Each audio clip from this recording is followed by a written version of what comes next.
Well, welcome again to Flame of Truth.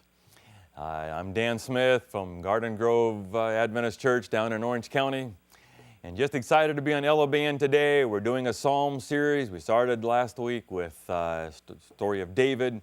It's a heart thing. And today we're going to go on to Psalm 42 and 43. But before that, we're going to have a very special group from South Africa. I'm pretty excited to have them here called No Limits. And they are going to sing If We Ever. You're going to enjoy this.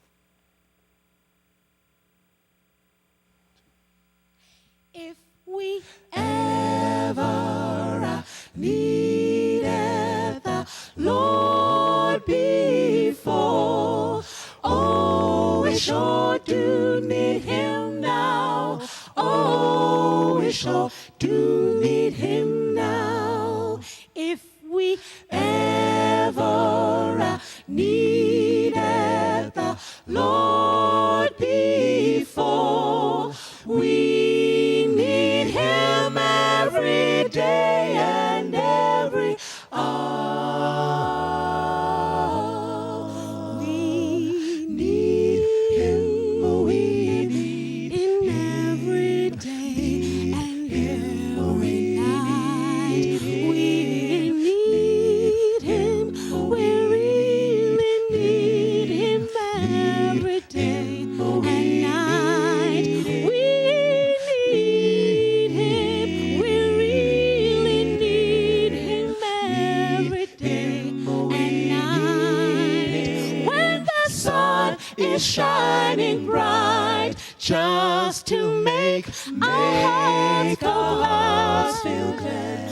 We need Him, we need Him every day and every night. We need Him, we really need Him every day. We need Him, we really need Him every day and night. When the sun is shining bright, just to make our hearts feel glad. If we ever needed the Lord before, oh, we sure do need Him now. We sure do need Him now. If we ever needed the Lord before, we sure do need Him now. We need Him every day and every hour.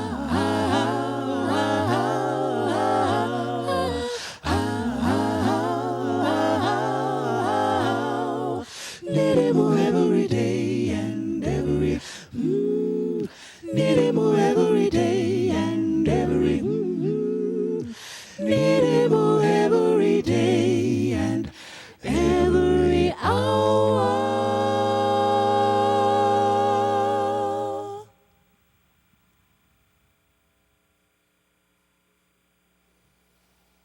Well, wasn't that worth tuning in to Flame of Truth and LLBN today? I've been in South Africa and been in airports and been other places where I heard groups like that singing secular songs. I've been in Zimbabwe and Ghana at our colleges where the kids sing religious songs. But that was awfully good.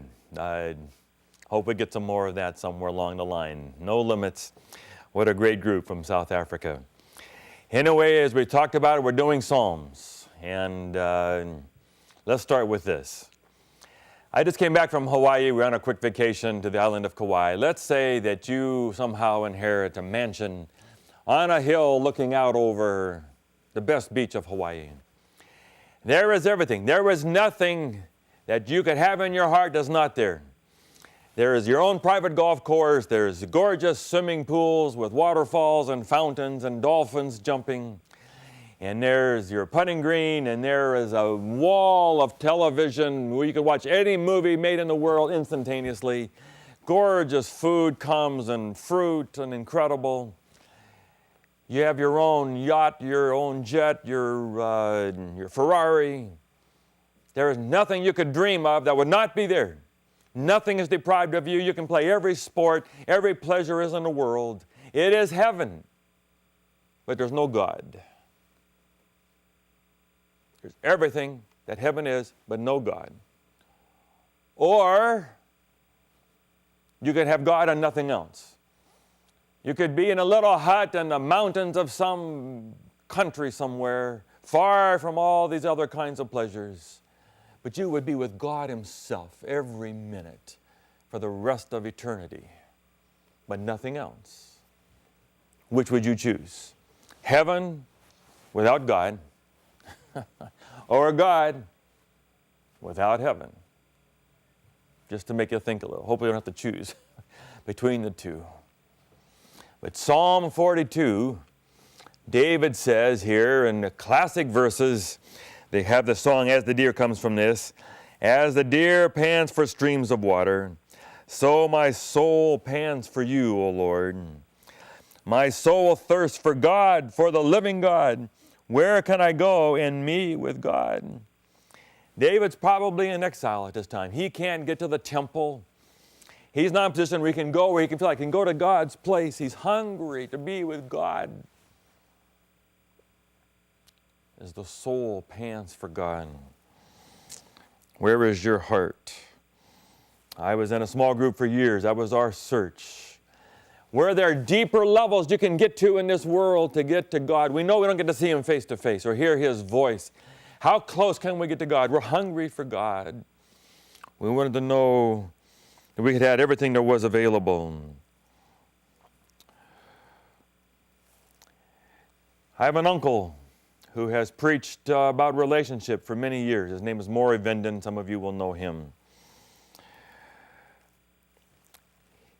And he says your relationship is what really matters. Not your behavior, it's your relationship.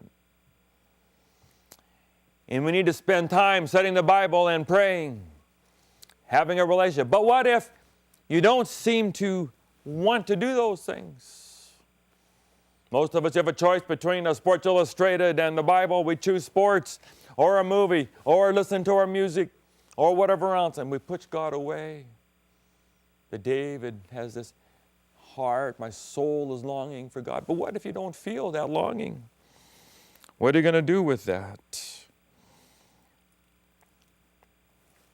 The Bible says, blessed are those who hunger and thirst for righteousness. Are you hungering and thirsting? Where's your desire?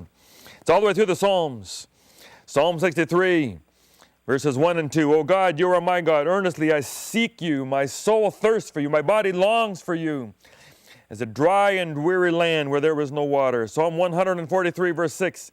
I spread out my hands to you. My soul thirsts for you like a parched land. And then, of course, Song of Solomon, a tremendous passage. Chapter 3, verses 1 to 4. All night long on my bed I looked for the one my heart loves. I looked for him, but did not find him. I will get up now and go about the city, through its streets and squares. I will search for the one my heart loves. So I looked for him, but did not find him. The watchmen found me as they made their rounds in the city. Have you seen the one my heart loves? Scarcely had I passed them when I found the one my heart loves. I held him, and I would not let him go till I had brought him to my mother's house. This great longing, the great giants of the Bible, longing for God. Do you have it? It's a theme in all the writings of C.S. Lewis, if you're familiar with the Chronicles of Narnia. This stream. We get to the story of Aslan. And they say in the story of Aslan, you know, the reason you came, the whole reason you came was because I called you. You didn't call me, we called you. You would not have called to me unless I had been calling to you. The idea is that God is the one who puts the desire in our heart. God is planting the desire for everyone. Ecclesiastes says God has given us the desire for eternity has been planted in each heart. We have a longing for God. God is putting it in every day. God has made us for Himself. God created us in the very beginning. to have a relationship with God. Let us make man in our image. That was the whole point, to have a relationship. We have this God-shaped place in our lives. Many, many verses. John 14:6. I am the way, the truth, and the life. We're looking for God. No one comes to the Father except through me. John 12:32. If I be lifted up, I will draw all men unto me. 1 John 4:19. We love Him because He first loved us. He was the one who starts this. Philippians 2. For it is Him who makes us to will and to do according to His good pleasure. It's God who puts that will in us for God. Revelation 3 verse 20. Behold, I stand at the door and knock. If any man hear my voice and open the door, I will come in. God is putting that desire, hoping that we'll then respond. Does it come in? How is your desire for God today? God is always inviting us to be with Him. Augustine, famous line, Thou madest for Thyself, and our heart is restless until it rests in Thee. We can't feel this desire on our own. I hope you won't misunderstand this illustration. I have a number of friends who were gay. And you talk to them, how did they become gay? They're born gay. There's a whole debate. I'm not trying to solve that. But they just have a different desire than the rest of us. They're wired differently. And that's the challenge, that most of us are wired, we think, for money, for pleasure, for other kinds of things. But God says we're wired for Him. We were wired to have a heart for God. And underneath all of the rest of it, there is this underlying longing for God. A wonderful little book called Steps to Christ, page 27. The sinner may resist his love, refuse to be drawn to Christ. But if it does not resist, he will be drawn to God. God is putting out this hunger, and He implants that hunger in all of us. And it will only be satisfied with Him. Well, if God is always creating this longing in us, why don't we seem to feel it more? Why do we go through stretches where we just sort of seem to live as if we don't need God, not hungry for God, we're happy with things and other pleasures of our world? And so somehow we misread these signals. We're really hungry and thirsty for God, but we interpret it as something else. And we go there to think we need it. I think I need a vacation. We just came back from Hawaii. I could hardly wait to get to Hawaii. I made those reservations a long time ago, 2 weeks on Kauai. And we planned, we're going to do here, we're going to go here. It was wonderful, yes. We think it'll make us feel whole and complete. I thought that's what I needed. But it wasn't enough. I didn't leave there completely whole and complete, satisfied, because I misread the signals. Those are not all that I was looking for. I'm looking for something more. And Hawaii, with all the pleasures of Hawaii, cannot completely fill this longing we have that's made in us for God. I go to the temples of Thailand. I grew up in Thailand, and Buddhism. And people there go to the temple. And they go and they are chanting and they give gifts and they give rice to the priests. And they do all these things and rituals and services. They think God's what asking them to do those things. But they don't realize, we don't think they realize, that they're really looking for God. Buddhism doesn't have a God in that particular version of it. And I'm always telling Buddha, but you really are looking for God. You're not just looking for detachment or for disconnecting from desire or trying to meditate your way to not having any attachments on our world or any suffering. You need God. You're looking for God. But we misread the signals and we go other places trying to satisfy it. So people turn to sex or money or pleasure or getting degrees in school or clothes or houses or travel or whatever else. And they think that they're going to take care of this longing for God. As the deer pants, I long for you, O God. So God uses all these good pleasures of our world in order to help us realize we're really looking for Him. This is a theme all the way through C.S. Lewis and the Bible. He uses joy and pleasure and to say, I'm really like that. So all these things that we enjoy in our world, food and music and beauty and all the rest of it, are just tastes of what God wants us to do to be satisfied with Him. The first kiss. I don't know if you can remember the first kiss. Incredible. The first time you fall in love. Maybe it's infatuation. Okay, no problem. Seeing the Matterhorn in Europe for the first time on a crystal clear morning at 6 o'clock in Switzerland. Wow. Sliding down a waterfall, going whitewater rafting, shooting a hole-in-one in golf, seeing an incredible movie or a story, or traveling to some gorgeous place. You turn around a corner. We went hiking in Kauai last week. Incredible beauty. Then we stood there. It rained on us. And we just stood there in the rain and watched the jungle rain fall. Incredible moments. Then you stand by the ocean and watch the waves crash against the rocks. Gorgeous moments. Are all tastes trying to say a relationship with God can be like this. God is trying to say to us, I can remember the moments when my sons were born. When the sons are born, an incredible moment that says, these are mine, I get to be with these guys for the rest of my life. These are our kids, we made them. Moments of joy, euphoric. And God says, that's what it would be like with me. He's hoping we'll make the transition from those pleasures to Him. C.S. Lewis talks about he wants us to follow the sunbeam up to the sun, capital S. And so these are all tastes that God gives to us to get to Him. Because we were made for God, we were made for heaven. We are not made to be satisfied by those pleasures, which is why they never completely satisfy. We're always looking for more. We have this nostalgic sense that somewhere there is a place where we can be completely happy, completely satisfied and fulfilled. And we never quite get there. You can go to the mall and spend and buy gorgeous new things that you think will feel good. And you get home and just a little while, the pleasure in those are gone. You have to go get more. Or drugs, or travel and vacations. Or a little more money, or have your house paid off, or to get a degree and finally, or get that particular job, get that office with the corner windows. If I could just get that, I'll be okay. No, because God meant for those to all be the sunbeams leading to the sun.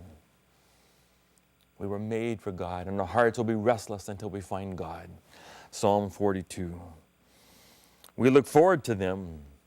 We look forward to these pleasures, but only because they are signals pointing us to something else. And so I'd encourage you to, if you have a chance to read C.S. Lewis, Surprised by Joy. And of course his argument is, we must believe that there is that ultimate joy, there is God, there is heaven. Because why would all this longing be there if there was no such thing? We have a longing for food because there is food. We have a longing for God and a longing for heaven because there is such a thing. We were made for God, and we will be incomplete forever without Him. Which is why when we get to heaven, the moment you walk through the gates of heaven, we will feel as if we have found what we are looking for. And that sense of home. All of us look forward to the day when we can have a home that is paid off. The home of our dreams. And you get an apartment, and then you get a house, and you begin to make payments, and you watch the balance between the principal and the interest gradually begin to shift. And finally comes the day where it is your house. This is ours. Yes, you have to make taxes, but it is your house. And you think, I'll feel good now. This is mine. And it doesn't seem to do it. It's not enough. Because it's not really our home. This world is not my home, the song says. We were made for God. The theme all the way through the Psalms. Which is why, if you are made for God, heaven is not going to be enough without God. You can have all the pleasures in the world of heaven. You could have the mansion and the golf courses and the servants and a swimming pool and your own golf course and free movies and every bit of pleasure of food. Your favorite food you've ever had could be every meal. No more broccoli forever. Only ice cream and baked Alaskas and creme brulee. And it would never be enough. because you were made for God. One person wrote, he said, if you have God and everything else, you have nothing more than if you only had God. That's how huge God is. You were made for God. Only God will satisfy that deep longing inside each of us.